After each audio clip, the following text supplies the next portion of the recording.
Good morning and Happy New Year. Today we got another project. The fan, I want to mount it on the other side. It works better. I won't have that big of a gap. The way it is right now, it works. But in the summertime, I don't think it's gonna work. There's a pretty good gap right there. I need to get it closer. And the fan, it seems like it works better on that other side. When I hook it up, it just it seems like it flows better or something. I don't know. But we're gonna do this little project today. I don't have that much room, so they said it's okay if I can off center it. So the fan motor will be like more this way here, and should be okay. Should work. I picked up these brackets because I'm not a fabricator and I don't know how to mount that fan because there's nothing to mount it to. So I found these brackets on. What was that? I found these brackets on Summit Racing. Comes with 4. Okay. So they're supposed to go like this on here. And the fan mounts to one of these slots. But it's supposed to mount like this. I guess I'm gonna have to put maybe 2 screws in here. This is all hollow, so you can drill into this. So I'm gonna put 2 self-tapping screws probably, and put them in there, and they'll be like that. So these and the fan mounts, pretty cool. Fan mounts to the slots or whatever. It also comes with screws right there. Screws and washers. Let's see. The part number is 329725. I don't know why it says 329726 also, but that's them. Comes with instructions. Pretty cool. So we're gonna try to do this today. Get the fan on the other side. These brackets, pretty expensive. They were like $60 for 4 brackets, which is, I mean, if you can't make your own, I guess you're gonna have to pay the money. But that was seemed kind of steep. And it comes with rubber pads on the inside too, protect your radiator. So we're gonna try these out. Try to get this fan on here, on that side. So I'm gonna work on this, and we'll get back to it. Got the fan off the front, and got the fan right here. So it's gonna go like that, but it's gonna be a little off-centered. But my radiator is pretty much off-centered from the motor, so the fan is probably going to be almost dead on in the center of the radiator. But that's the space I was talking about. It's close, but it's not going to touch. So yeah, we'll get this bad boy on. Another thing, this fan is a 16-inch permacool, and it is heavy, guys. So that's why when I at first was gonna mount it, I was just gonna use these. You guys seen these before. They go through the fan mounts and then through your radiator. But if I did that, that radiator would have that fan would have tore the radiator up, a couple bumps, and it would have been pretty messed up. So save these for like your little 10-inch fans or 11-inch fans, tranny coolers. That's what you use those for. Okay. Always get some mounts if you got like a 16-inch fan.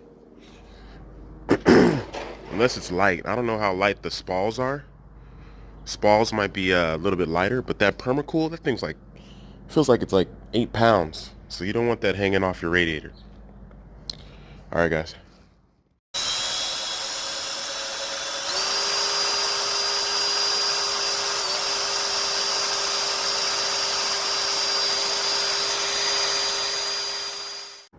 Got the screws mounted in the radiator also.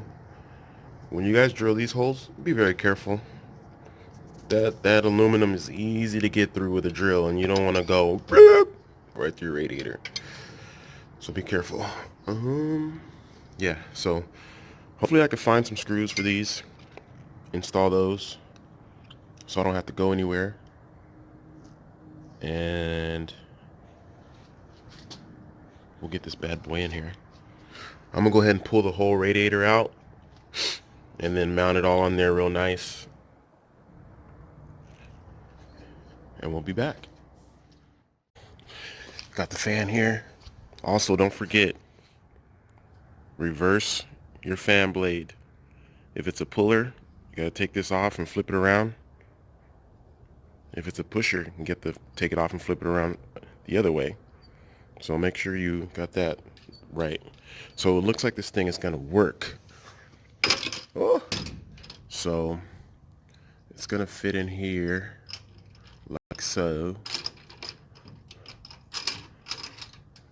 And this is gonna work. Okay, so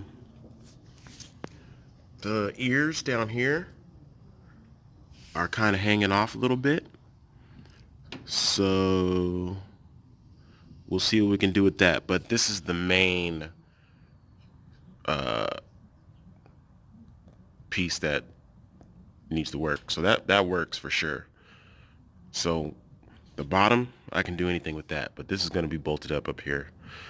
So we're going to get the brackets and see if we can make it work somehow. But as you can see, the ears are kind of hanging off. So I haven't tested anything out on the bottom, so I'm going to do that right now, and I'll let you guys know. I found these little self-tapping screws right there. Put those in the top. 1, 2, 3, 4. And then the fan, it comes with these screws here. Mount it to that. So we're talking about the back, or the bottom, sorry. We're gonna do the same thing on the bottom. 2 screws, 2 screws. Now, the fan is too low to connect here.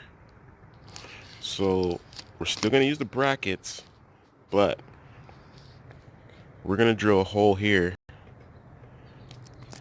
and drop these bolts in. Up, tighten it down. Same thing here. We're gonna drill straight through here because there's plenty of room for a bolt and a nut. You see that? So the bolt's gonna go up and we're gonna tighten it down here, and we are gonna be set. We are gonna be set. And there's gonna be a tiny gap, tiny gap, which is cool. I don't want it touching the radiator. So there you go, tiny gap, which is perfect. You don't want it to touch the radiator. And we are gonna be set, guys. This worked out good. 60 bucks. Well worth the money. Expensive, but freaking well worth the money. Because I didn't know how I was gonna mount this fan on the front. That was a headache. So we'll be dropping this boy in soon. Should be about another hour and we'll be done. Alright, guys. We got the bottom going. Got the bolt through. And this is how it's gonna look. Got to get these 2 bolts in, and that bolt right there. Now to, if the fan goes out, you got to switch it out. You're just gonna have to put like a little flathead in there, hold it, and then unscrew it. Not that big of a deal. So we're almost there. Almost there to put this thing back in. All right. But yeah, this is working awesome. Pretty awesome. All right.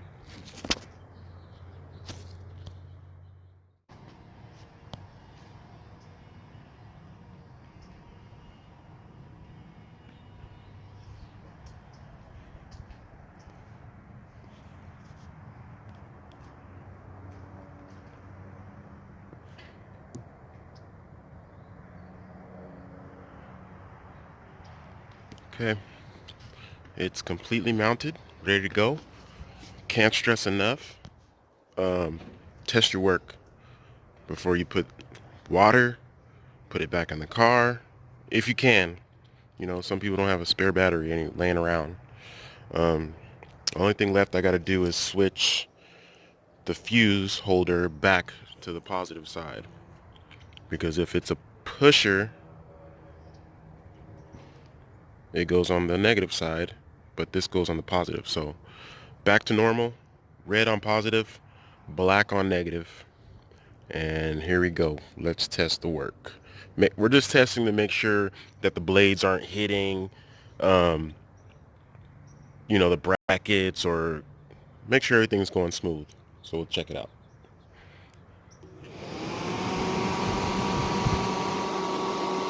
And everything seems to work good.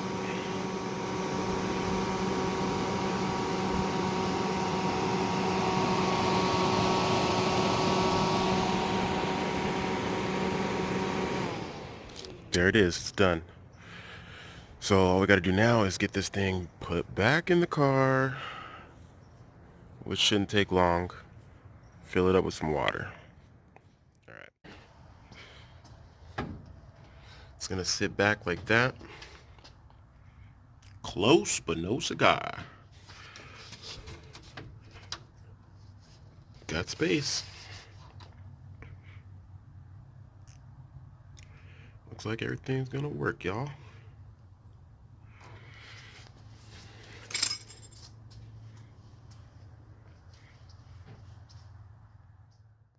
Well, just hit my head on the damn hood. You guys do that? Oh my God.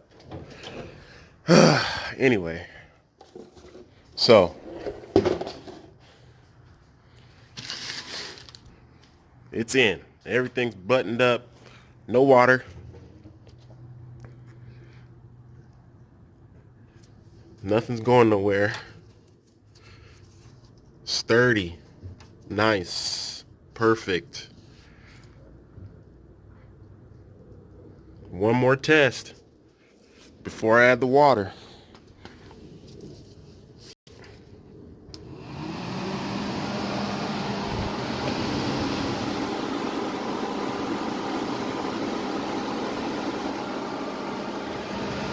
All right, guys, we're good. We're good to go. Just got to do those wires. See what happens.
guys, is wired a light for the water pump. It's risky business running a water pump, electric water pump, on the street. You never know when they're going to go out, whatever. So I did wire that light there. So if you turn the ignition on, and you can see it's off. But when I turn the water pump and the fan on, it comes on.